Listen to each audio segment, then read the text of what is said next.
السلام علیکم friends, welcome to my YouTube channel love story novels hub. دوستوں کیسے ہیں آپ سب؟ امید کرتی ہوں آپ سب خیریت سے ہوں گے۔ اللہ پاک آپ سب کو اپنے حفظ و ایمان میں رکھے اور صحت والی لمبی زندگی دے، آمین۔ دوستوں، جو ناول آج میں آپ لوگوں کے لیے لائی ہوں وہ بہت ہی زبردست ہے اور مجھے امید ہے کہ یہ ناول آپ لوگوں کو بھی بہت پسند آئے گا۔ تو چلیں سٹارٹ کرتے ہیں آج کا اپنا ناول، جس کا نام ہے میرا سکون ہو تم، اور اس کی رائٹر ہیں میرب حیات۔ تم سب اندھے ہو کر بیٹھے ہوئے تھے یا بالکل فارغ الدماغ ہو گئے تھے سب کے سب؟ یہاں سے، اسی گھر کے گیٹ سے باہر نکلی ہے وہ، اور تم لوگ کہہ رہے ہو کہ تم میں سے کسی کو پتہ ہی نہیں چلا۔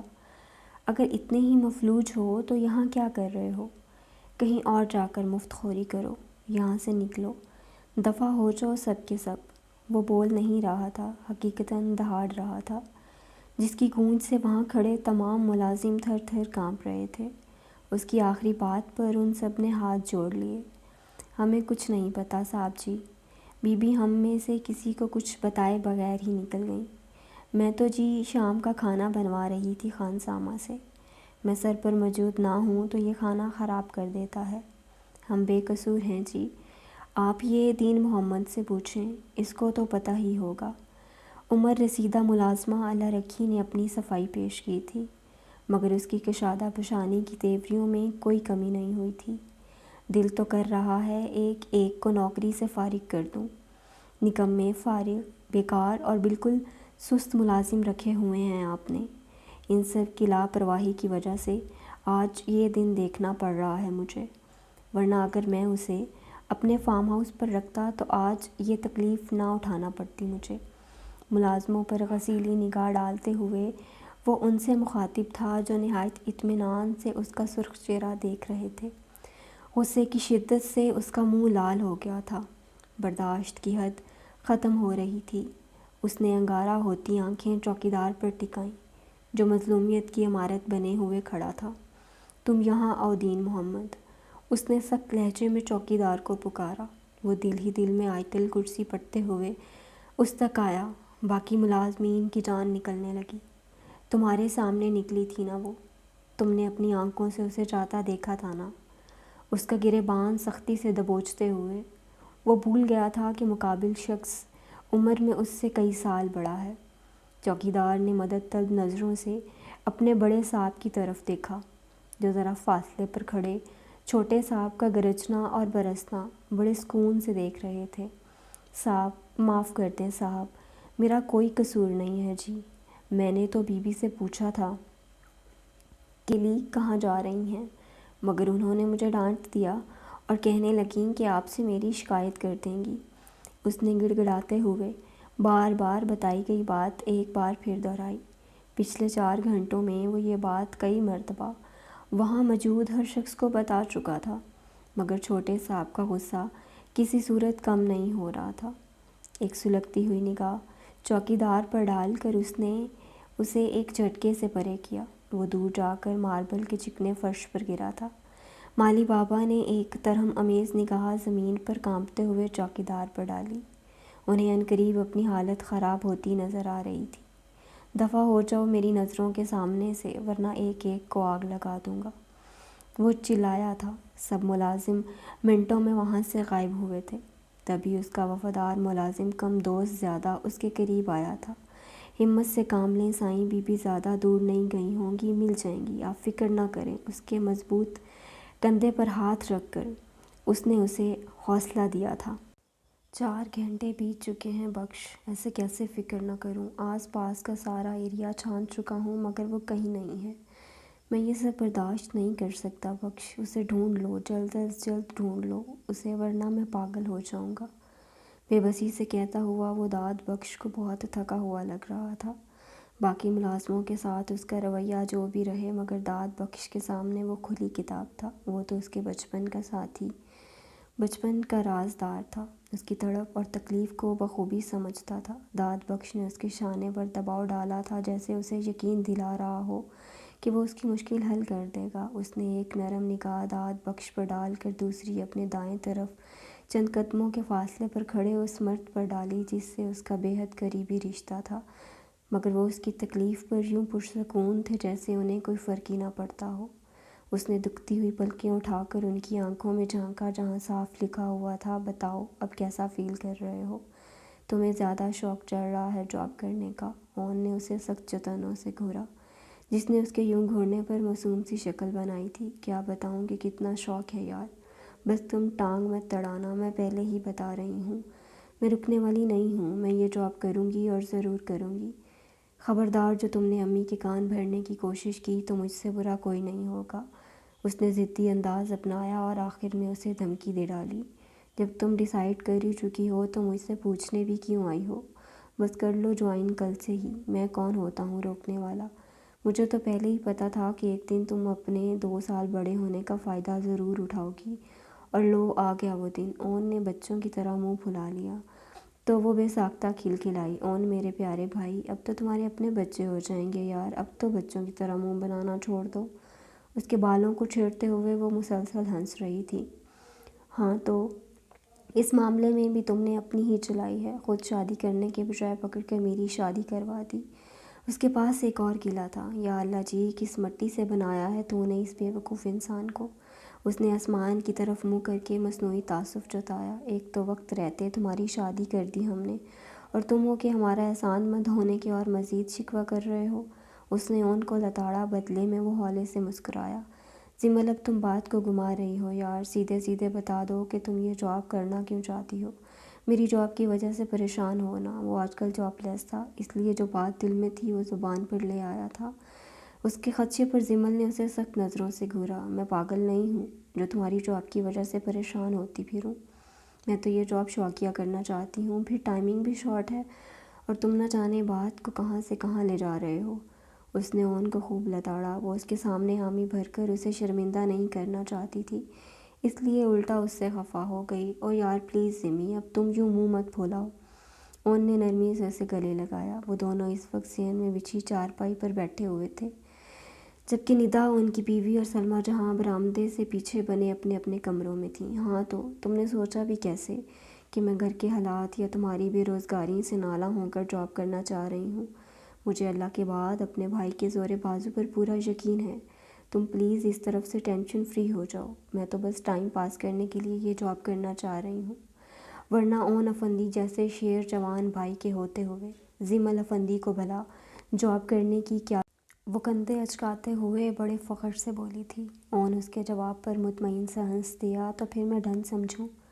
زمل نے معصومیت سے آنکھیں پٹ پڑائیں۔ اس کی اس ادا پر اون نے اس کے سر پر چپت لگائی اور اس بات میں سر ہلا دیا۔ زمل نے یہو کہہ کر چارپائی سے زمین پر چھلانگ لگائی۔ کبھی کبھی مجھے لگتا ہے کہ اون آپ سے نہیں بلکہ آپ اون سے 2 سال چھوٹی ہیں۔ کامنی سی ندا اس کی اس حرکت پر ہنستے ہوئے بولی تھی۔ بدلے میں اون تو مسکرا دیا، جبکہ زمل نے اسے خفگی سے گھورا، پھر وہ بھی ہنس دی۔ میں آپ دونوں کے لیے خوشی کی خبر لائی ہوں۔ ہاتھ میں پکڑا لفافہ اونچا کر کے ندا خوش دلی سے مسکرائی۔ یہ میرا اپائنٹمنٹ لیٹر ہے، مجھے پتہ ہے میڈم، لاؤ مجھے دے دو۔ زمل ہاتھ جھاڑتے ہوئے اس کی طرف بڑھی۔ اون بھی ٹراؤزر کی پاکٹ میں ہاتھ ڈال کر کھڑا ہو گیا۔ جی نہیں، یہ اون کی جاب کا اپائنٹمنٹ لیٹر ہے، فوج میں بھرتی ہونے جا رہے ہیں میرے شوہر نامدار۔ چہکتے ہوئے ندا نے ان دونوں بہن بھائی کو خبر دی تھی، پھر خوشی سے اون کی طرف دیکھا جس کا چہرہ اس خبر پر کھل اٹھا تھا۔ کیا واقعی کہہ کر اون نے اس کے ہاتھ سے وہ لیٹر اچک لیا اور سطر سطر اسے پڑھنے لگا۔ پل میں اس کے چہرے کی ساری پسماردگی ہوا ہو گئی تھی۔ زمل نے بھی تشکر سے آسمان کی طرف دیکھا اور پھر شکرانے کے نفل ادا کرنے کے لیے اندر کا رخ کیا۔ تمہاری شادی کروں گا محترمہ، اور تمہارے شوہر کو گھر جمائی بنا کر تمہیں اسی گھر میں رکھوں گا۔ اون نے اندر جاتی زمل کو چھیڑا۔ ندا اس کی بات پر کہکا لگا کر ہنسی، جبکہ زمل پلٹی تھی۔ میں تو کسی امیر زادے سے ہی شادی کروں گی، وہ اس 3 مرلے کے گھر میں نہیں رہے گا، دیکھ لینا تم۔ زمل نے بھی ہمیشہ کی گئی بات دہرا کر اسے چڑھانا چاہا۔ تو پھر میں فوج کی نوکری چھوڑ کر اس کا نوکر بن جاؤں گا، مگر اس سے ایک ہی ڈیمانڈ کروں گا کہ میری بہن کو لے کر یہیں ہمارے پاس رہے۔ محبت سے کہتے ہوئے وہ اس کے پاس ہی آ گیا۔ زمل کی آنکھیں پل میں نم ہوئی تھیں۔ اب تم مجھے ایموشنل مت کرو۔ اچھا جی، وہ نم آنکھوں سمیت بولی تھی۔ اس کو یوں روتا دیکھ کر اون نے ہولے سے اس کی پیٹھ تھپکی۔ شیر جوان کی بہن ہو کر رو رہی ہو، شرم کرو یار۔ اون نے اسے پیار سے جھڑکا۔ ندا ان کی محبت پر خوش دلی سے مسکراتی رہی، جبکہ زمل اس کے کندھے پر مکہ جڑتے ہوئے روتے روتے ہنس پڑی۔ رحم کرو یار، تمہارا یہ شیر جوان بھائی صرف 19 سال کا ہے۔ تم جیسی 21 سال کی بھاری بھرگم شیرنی کا یہ بھاری مکہ میری جان بھی لے سکتا ہے۔ اس کی بھری بھری جسامت پر چوٹ کرتے ہوئے اون نے مصنوعی آہ بھری۔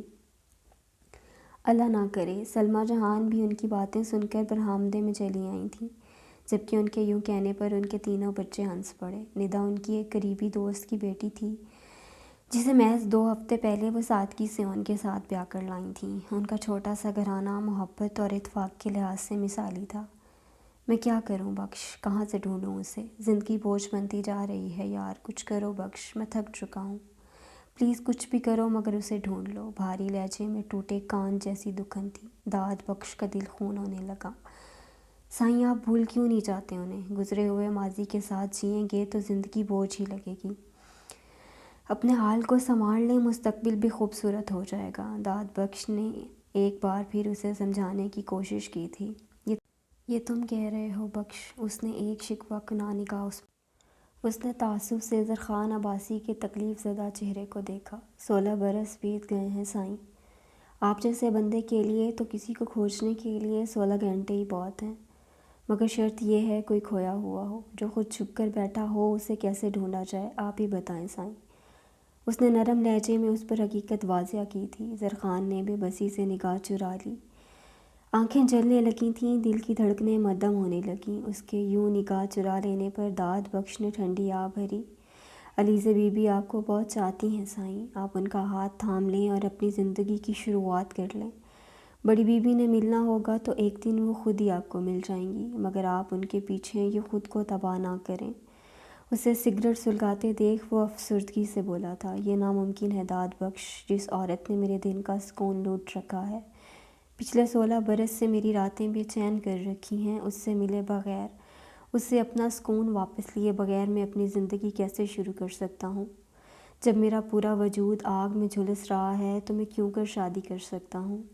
نہیں، میں علیزہ کی زندگی برباد نہیں کر سکتا۔ سگریٹ کا دھواں فضا میں چھوڑتے ہوئے وہ اٹل لہجے میں بولا۔ وہ آپ سے محبت کرتی ہیں سائیں، داد نے اسے باور کروایا، مگر میں اس سے محبت نہیں کرتا۔ اپنی سرخ آنکھیں جھپکتے ہوئے اس نے نظر داد بخش پر ٹکائی اور اسے سنجیدگی سے کہتے ہوئے اس نے صفاقی سے کہا تھا، لیکن آپ ان سے شادی کرنے کا وعدہ تو کر ہی چکے ہیں۔ داد بخش نے بھی سنجیدگی سے اسے باور کروایا۔ زرخان نے بے چینی سے پہلو بدلا۔ ہاں تو کر لوں گا شادی، مگر پہلے اس سے ملوں گا، اس سے ملے بغیر میں شادی بالکل نہیں کروں گا۔ وہ اپنی ضد پر قائم تھا۔ سائیں آپ نے جو بھی کیا وہ آپ کا بچپنا تھا، اس عمر میں چھوٹی موٹی خطائیں ہو جایا کرتی ہیں، لوگ تو جانے کیا کیا کر کے بھول جاتے ہیں، اور ایک آپ ہیں کہ اتنے سال گزر جانے کے بعد بھی اس بات کو اپنے سر پر سوار کیے خود کو برباد کر رہے ہیں۔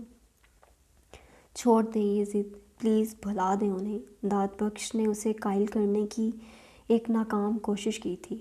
اس کی بات پر وہ دھیرے سے ہنس دیا، ایک تلخ ہنسی جس نے داد کو تکلیف سے دوچار کیا۔ سگریٹ کے بچے ٹکڑے کو ایش ٹرے میں مسل کر اس نے دوسری سگریٹ سلگائی اور ہونٹوں میں دبا کر اس کی طرف رخ کیا۔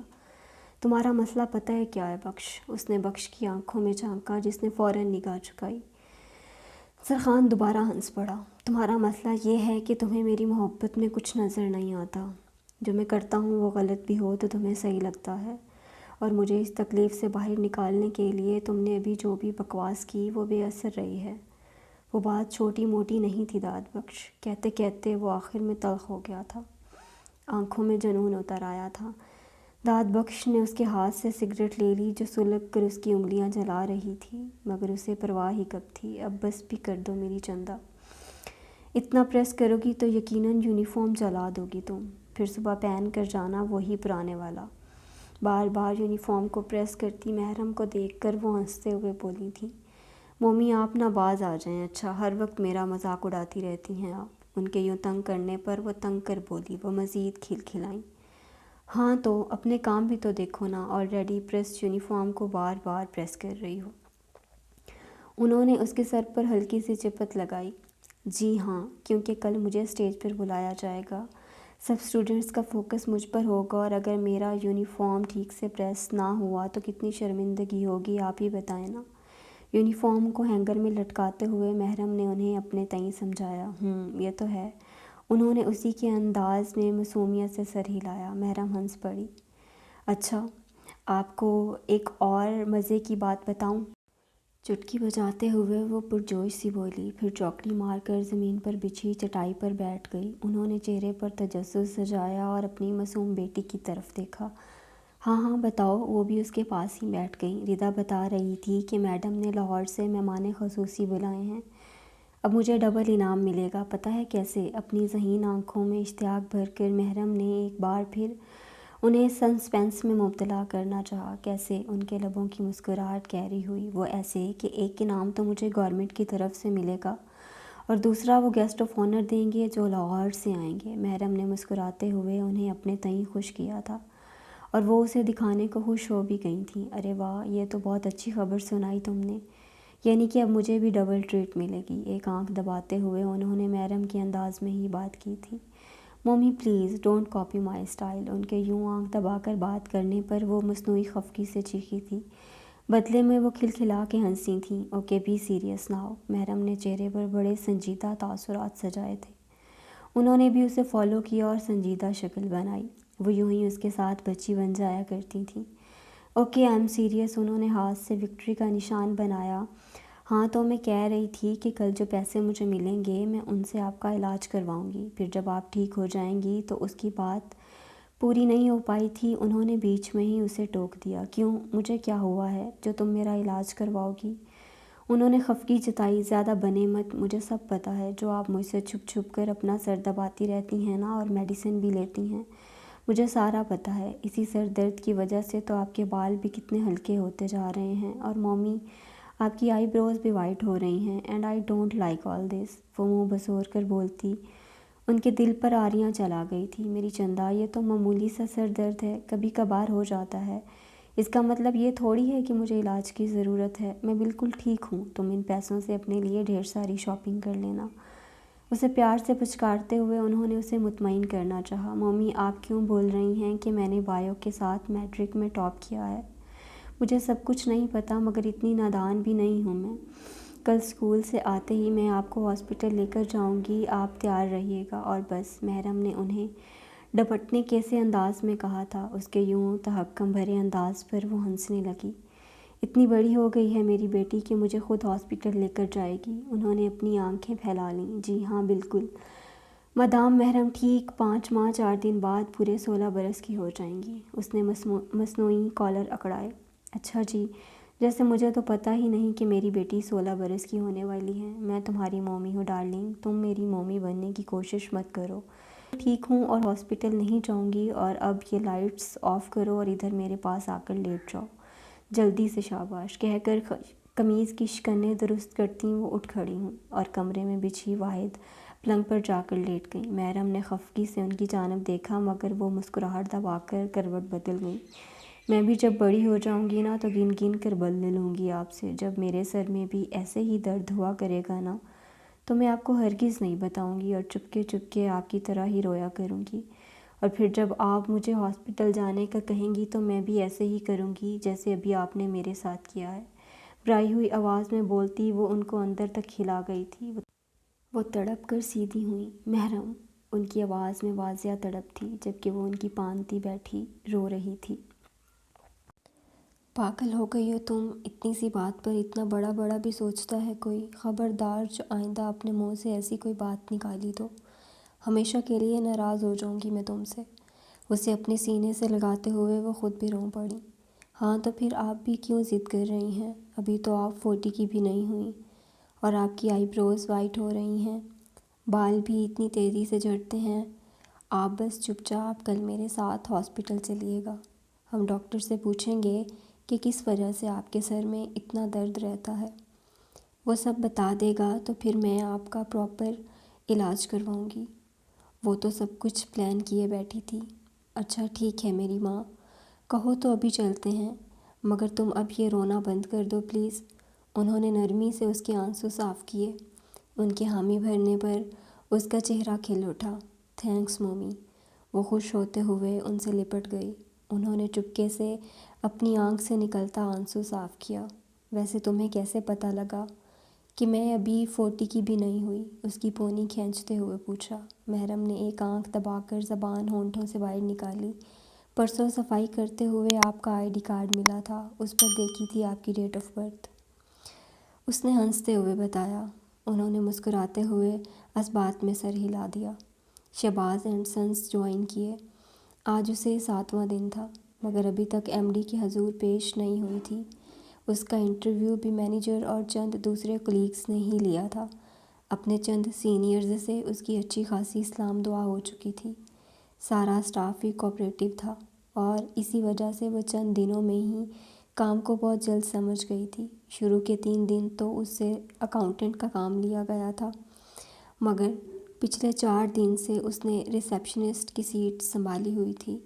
بقول اسٹاف ممبرز کے MD کافی سخت مزاج ہیں، مگر چونکہ آج کل وہ آؤٹ آف کنٹری تھے، اس لیے زمل کی جاب روٹین میں تو فی الوقت راوی چین ہی چین لکھ رہا تھا۔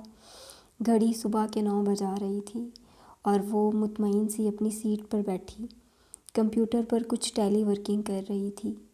مینیجر نے صبح آتے ہی اسے آرڈر دے دیا تھا کہ 9:30 بجے کے بعد کانفرنس روم میں میٹنگ ہے اور کسی بھی ریلیٹیو پرسن کو کانفرنس روم والی سائٹ پر انٹر بھی مت ہونے دینا۔ کی بورڈ پر چلتی اس کی انگلیوں کے ساتھ ساتھ اس کی سبز آنکھیں انٹرنس سے داخل ہونے والے ہر شخص پر نظر رکھے ہوئے تھیں۔ سارا اسٹاف اپنے کام میں مصروف تھا، جبکہ چند اسٹاف ممبرز کی ٹائمنگ 11 بجے کے بعد سٹارٹ ہونے والی تھی۔ زمل مکمل تندہی سے اپنے کام میں مصروف ہو گئی۔ وہ بڑے احمناک سے مانیٹر کی اسکرین پر نگاہ جمائے ہوئے تھی جب اس کی نظر گلاس ڈور دھکیل کر اندر داخل ہوتے اس شخص پر پڑی جو رفع حلیے میں شان بے نیازی سے چلتا ہوا اسی طرف آ رہا تھا۔ زمل مطمئن ہو کر دوبارہ مانیٹر اسکرین کی طرف متوجہ ہوئی، کیونکہ جانتی تھی کہ ہر آنے والے کی طرح وہ شخص بھی پہلے اس کے پاس آئے گا، مگر دفعتاً اسے چونکنا پڑا۔ ریسیپشن پر رکنے کی بجائے وہ کانفرنس روم کی طرف جاتے کوریڈور کی طرف مڑ گیا۔ ایک پل کو تو وہ ہونک رہ گئی کہ اب کیا کرے، مگر اگلے ہی پل پھرتی سے اس کی طرف دوڑ لگائی تھی۔ وہ ہیلو مسٹر رکیے پلیز کہتی ہوئی وہ جلدی سے اس کے سامنے آئی تھی۔ بھاگنے کے باعث سانس پھول گیا تھا، جبکہ یوں راستہ روکے جانے پر مقابل کی کشادہ پیشانی پر بل پڑ گئے تھے۔ زمل نے اوپر سے لے کر نیچے تک اس شخص کو دیکھا جو بلیک ٹراؤزر اور بلیک ہی ٹی شرٹ میں ملبوس اپنی شاندار ہائٹ میں بالکل بھی عام نہیں لگ رہا تھا۔ کون ہیں آپ اور ادھر کدھر جا رہے ہیں؟ سختی سے کہتے ہوئے زمل نے کانفرنس روم کی طرف اشارہ کیا۔ سوری ٹو سے بٹ مینرز نام کی کوئی چیز نہیں ہے کیا آپ میں وہاں ریسیپشن پر بیٹھی آپ کو نظر نہیں آ رہی تھی جو آپ یوں دندناتے ہوئے اس طرف آ گئے؟ وہ غصے سے بولتی چلی گئی۔ اسے اس شخص پر غصہ آ رہا تھا جو بنا اپنا کارڈ دکھائے سیدھا کانفرنس روم کی طرف چلا آیا تھا۔ اگر وہ اندر چلا جاتا تو مینیجر سے اس کی شامت پکی تھی اور ابھی اس کی جاب نہیں تھی، لہٰذا وہ ابھی تو اپنی شامت افورڈ نہیں کر سکتی تھی، جبکہ باس بھی آؤٹ آف کنٹری تھے۔ Your good name please? مقابل نے کوئی جواب دینے کی بجائے الٹا اسی سے اس کا نام پوچھ لیا تھا۔ چہرے کے تاثرات ناقابل فہم تھے۔ کلین شیو میں اس کا نکھرا ہوا چہرہ بے حد بھلا لگ رہا تھا، مگر زمل کو تو اپنی جاب کی پڑی تھی۔ Not mine, your good name please? Zamal نے سخت چتنوں سے اسے گھورا۔ اس کے یوں گھورنے پر شاہ کے چہرے پر ناگواری در آئی۔ آپ جانتی بھی ہیں کہ کس سے بات کر رہی ہیں آپ؟ اس نے سرد لہجے میں زمل کو جیسے چیلنج کیا تھا۔ وہ تپ گئی۔ شاہ نے آنکھیں سکیڑ کر کچھ حیرت سے اس کے سرخ پڑتے رخسار دیکھے۔ دیکھیے مسٹر، میں واقعی نہیں جانتی کہ میں کس سے بات کر رہی ہوں اور نہ ہی جاننے کا شوق رکھتی ہوں، but it's my duty, so please آپ وہاں ریسیپشن پر آئیں، اپنا کارڈ دکھائیں اور ویٹنگ ایریا میں ویٹ کریں۔ میں مینیجر صاحب کو بتا دیتی ہوں آپ کے بارے میں، but firstly you have to tell me about yourself. Reception کی طرف پلٹتے ہوئے زمل نے سنجیدگی سے کہا۔ شاہ نے ایک گہری نگاہ اس لڑکی پر ڈالی جس کا کانفیڈنس قابل دید تھا، پھر اس کے ریسیپشن تک پہنچنے سے پہلے اس سے آگے بڑھا تھا اور کوریڈور کے لاسٹ پر بنے MD کے آفس روم میں گھس گیا۔ زمل کی جان پر بن آئی کہ جانے کون تھا جو یوں باس کے آفس روم میں گھس گیا تھا۔ زمل نے اس مصیبت سے نمٹنے کو باس کے روم کی طرف دوڑ لگائی۔ تبھی اسے پیچھے سے مس ثنا نے آواز لگائی تھی۔ ثنا اس سے 2 سال سینئر تھی اور باس کی پرسنل سیکرٹری تھی۔ وہ خوفزدہ سی پلٹی تھی۔ وہ مس ثنا زمل ہکلائی تھی۔ بے وقوف، یہاں کیا کر رہی ہو؟ Just go and hold your seat. Boss واپس آ گئے ہیں، مجھے مینیجر نے بتایا ہے۔ آج دفتر آئیں گے، بس آتے ہی ہوں گے۔ اگر انہوں نے خالی ریسیپشن دیکھ لیا تو تمہیں نوکری سے نکال دیں گے۔ جاؤ، جا کر اپنی سیٹ پر بیٹھو۔ ثنا نے اسے آہستگی سے ڈپٹا تھا۔ وہ سب بھول بھال کر اپنی سیٹ کی طرف دوڑی۔ دل دھک دھک کر رہا تھا۔ یقیناً آج اس کمپنی میں اس کا آخری دن تھا، کیونکہ اس کی آنکھوں کے سامنے ایک ریلیٹیو پرسن ایم ڈی کے آفس روم میں جا گھسا تھا، اور وہ ڈر کے مارے کسی کو بتا نہیں پائی تھی۔ کتنی دیر تک تو وہ آفس میں کسی ہنگامے کی منتظر رہی، مگر جب سبھی اپنے کام میں مصروف رہے تو خود بھی پرسکون ہو گئی۔ وہ خود بھی کام میں لگ کر بھول بھال گئی۔ گھڑی کا چھوٹا ہنسا شام کے 4 بجا رہا تھا جب اسے باس کے حضور پیشی کا آرڈر ملا تھا۔ زمل نے چونک کر اپنے سر پر کھڑی مس ثنا کو دیکھا تھا۔ اس نے بمشکل خود کو کہنے سے روکا تھا کہ اس نے تو باس جیسی کسی شے کو آفس آتے دیکھا نہیں، مگر مصلحتاً خاموش رہی۔ ہوائیاں کیوں اڑ رہی ہیں تمہاری؟ ریلیکس یار، بس جو بھی وہ پوچھیں ہوں ہاں میں جواب دے دینا۔ چلو اب جلدی سے جاؤ۔ ثنا نے اسے ہاتھ سے پکڑ کر کھڑا کر دیا۔ وہ خشک پڑتے لبوں کو تر کرتے ہوئے مرے مرے قدموں سے باس کے آفس روم تک آئی۔ گلاس ڈور کو ذرا سا دھکیل کر اس نے اندر جھانکا۔ پورا روم خالی تھا۔ زمل کو حیرت ہوئی، مگر تبھی اس کی نگاہ باس کی چیئر پر پڑی، جس کا رخ دائیں طرف تھا۔ ٹیبل پر ایک ہاتھ دھرا ہوا تھا، جبکہ وہ خود شاید نیچے جھکے کچھ ڈھونڈ رہے تھے۔ زمل صرف ان کے گھنے بال دیکھنے میں کامیاب ہو پائی تھی۔ کچھ دیر تو انہیں کھٹ پٹ کرتا دیکھتی رہی، پھر ہمت کر کے وہ بولی تھی، میں آئی کم ان سر؟ اس کی کانپتی آواز پر وہ اپنی مصروفیت ترک کر کے سیدھے ہوئے تھے، اور نتیجتاً جو چہرہ زمل کے سامنے آیا تھا اسے دیکھ کر اس کی چیخ نکلتے نکلتے بچی تھی۔ دفعتاً مس ثنا نے اسے پیچھے سے ہلکا سا پش کیا تھا اور آہستہ سے بیسٹ آف لک کہہ کر دروازہ بند کر کے پلٹ گئی۔ اب وہ بالکل دروازے سے چپکی کھڑی ایم ڈی شہباز حسن کو دیکھ رہی تھی، جو نہایت اطمینان سے ریوائر پر سیدھے ہو کر بیٹھ چکے تھے۔ تو آپ ہیں نیو ریسیپشنسٹ؟ ان کا بھاری مگر طنزیہ لب و لہجہ زمل کو ہوش میں لے کر آیا تھا۔ آپ؟ اس کے حلق سے پھنسی پھنسی سی آواز نکلی۔ شہباز حسن نے اس کی غیر ہوتی حالت دیکھ کر بمشکل اپنی مسکراہٹ روکی۔ جی میں ہی ہوں، سیٹ پلیز۔ انہوں نے اسے بیٹھنے کا اشارہ کیا تھا۔ انگلیاں چٹکھاتے ہوئے وہ ان کے ٹیبل کے اس پار رکھی چیئر گھسیٹ کر بیٹھ گئی۔ شہباز حسن نے بغور اس کی سبز آنکھوں میں امڑتی نمی کو دیکھا، جسے وہ پلکیں جھپک جھپک کر اپنے اندر اتارنے کی کوشش کر رہی تھی۔ صبح آپ نے میرا نام پوچھا تھا۔ بتا دیتا ہوں کہ خاکسار کو شہباز حسن کہتے ہیں، مگر یہاں اس دفتر میں سب مجھے سر کہتے ہیں۔ آپ بھی مجھے سر ہی کہیں گی۔ Now tell me your good name please. اپنے مزاج کے خلاف وہ اس سے کافی نرمی سے بات کر رہے تھے۔ زمل افندی۔ ان کے نرم رویے پر وہ کچھ پراعتماد ہوتے ہوئے بولی تھی، تو بی کام کیا ہوا ہے آپ نے؟ بھاری سنجیدہ آواز اس کا دل دھڑکا رہی تھی۔ رف الگئے میں بھی وہ شخص بلا شبہ اتنا ہی شاندار تھا کہ زمل افندی اس سے نگاہ نہیں ملا پا رہی تھی۔ جی سر، مٹھیوں کو سختی سے بھینچ کر اس نے بڑی ہمت سے جواب دیا تھا۔ جانے کون سا جادو تھا مقابل کی شخصیت میں کہ اس جیسی کانفیڈنٹ لڑکی کی ہتھیلیاں ارکلود ہو رہی تھیں۔ اکاؤنٹنٹ کے بجائے ریسیپشنسٹ کی جاب کو کیوں ترجیح دیا آپ نے؟ ایک اور سوال کیا گیا تھا۔ اس کے سوال پہ جب سے ادھر ادھر دیکھتی زمل نے نگاہ اٹھا کر شاہ کی طرف دیکھا تھا، جو بے تاثر نگاہوں سے اسی کی جانب دیکھ رہا تھا۔ زمل نے خود کو ڈپٹا اور اپنا اعتماد بحال کرنے کی بھرپور کوشش کی۔ ایکچولی سر، میں نے یہاں اپلائی تو اکاؤنٹنٹ کی جاب کے لیے ہی کیا تھا، بٹ میری جوائننگ کے 2 دن بعد ہی ریسیپشنسٹ نے ریزائن کر دیا تھا، اس لیے پچھلے 2-4 دن سے میں سر خالد مینیجر کے کہنے پر ریسیپشنسٹ کی سیٹ پر کام کر رہی ہوں۔ اس نے تقریباً مضبوط لہجے میں تفصیل سے جواب دیا تھا۔ شاہ نے اس بات میں سر ہلایا۔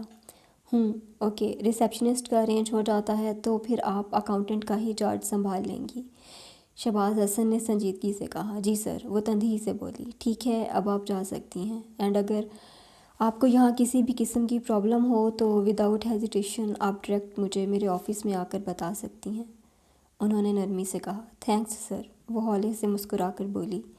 شاہ نے اس بات میں سر ہلایا۔ وہ جانے کے لیے پلٹی، پھر ایک پل کو رکی تھی، مڑ کر شہباز حسن کی طرف دیکھا۔ وہ اسی کی جانب متوجہ تھے۔ صبح والی بدتمیزی کے لیے ایکسٹریملی سوری سر.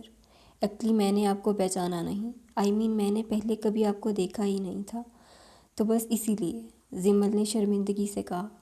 نگاہیں جھکائے ایکسکیوز کرتی وہ بہت معصوم لگ رہی تھی.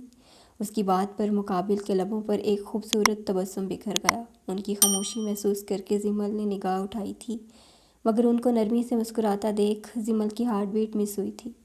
اس نے گھبرا کر اپنے دل پر ہاتھ رکھ لیا، پھر انہیں اپنی جانب متوجہ دیکھ کر فوراً ہی نیچے بھی کر لیا تھا. یہ کیا ہو رہا تھا اسے؟ اٹس اوکے مس زمل، جس حلیے میں آج آفس آیا تھا، ایسے میں آپ کا کنفیوز ہونا کوئی انوکھی بات نہیں ہے. Don't be weird, it's all okay, Shah نے نرم مگر سنجیدہ لہجے میں کہا. وہ اس بات میں سر ہلاتے ہوئے فوراً وہاں سے نکلی تھی، جبکہ شہباز حسن نے اس بیوقوف لڑکی کے بارے میں سوچتے ہوئے اپنی ہنسی دبائی، پھر سر جھٹک کر اپنا لیپ ٹاپ کھول کر اپنے کام میں مصروف ہو گیا. مگر زمل افندی پھر ٹھیک سے کام میں مصروف نہیں رہ پائی تھی. وائٹ BMW کا دروازہ کھول کر اس نے کچی زمین پر مضبوط قدم رکھے تھے.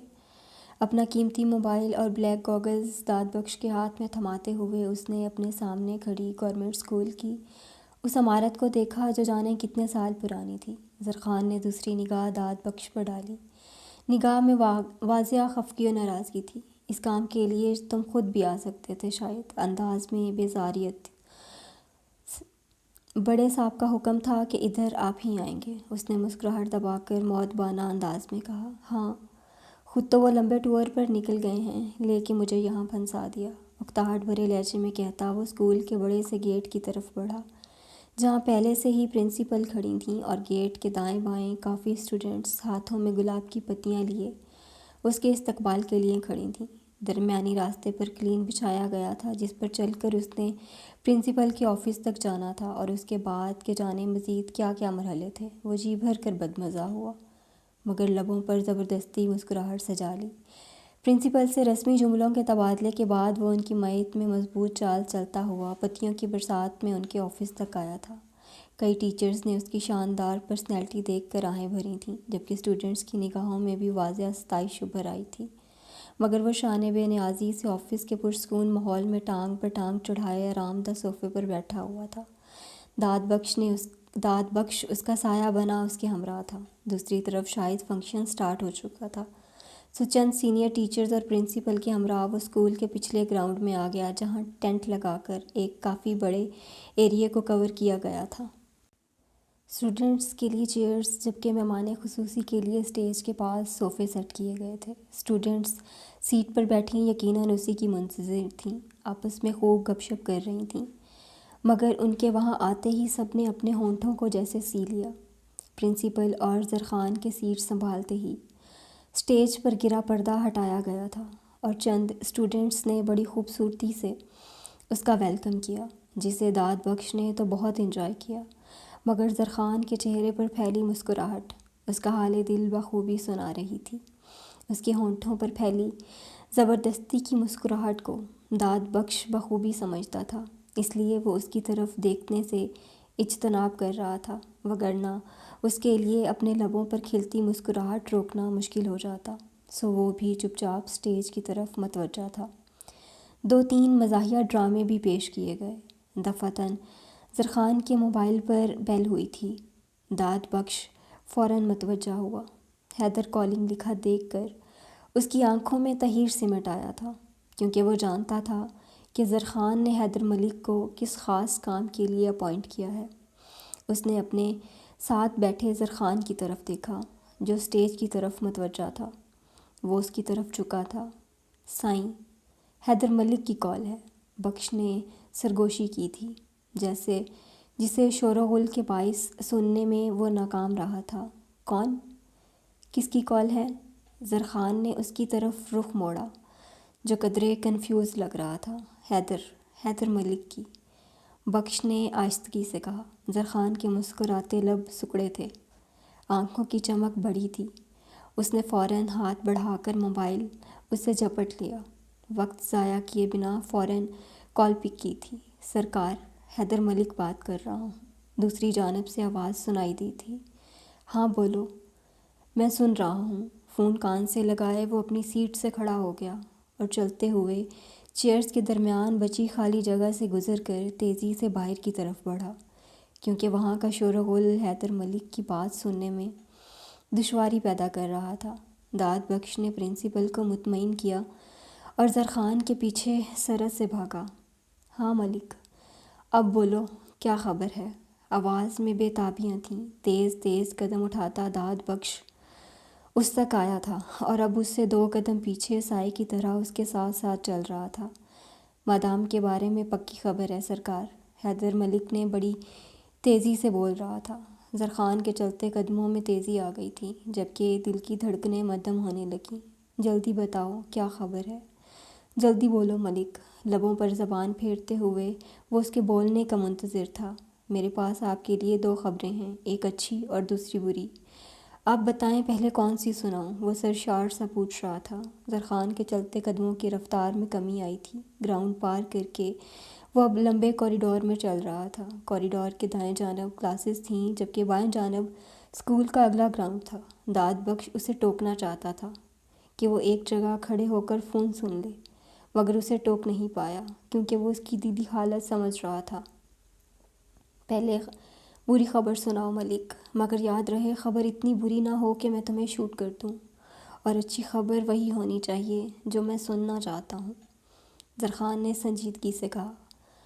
بری خبر یہ ہے عباسی صاحب کہ مادام دماغی کینسر کی آخری سٹیج پر ہیں۔ دھڑام، کوئی آندھی طوفان کی طرح آ کر اس سے ٹکرایا تھا اور نتیجتاً موبائل اس کے ہاتھ سے چھوٹ کر سیمنٹ کے فرش پر گرا تھا۔ ایک پل کو تو زرخان کو سمجھ ہی نہ آیا کہ ہوا کیا ہے، پھر اگلے ہی پل وہ تیزی سے جھکا تھا اور اپنے سامنے سر پکڑے کھڑی لڑکی کے پیروں میں سے اپنا موبائل اٹھایا تھا۔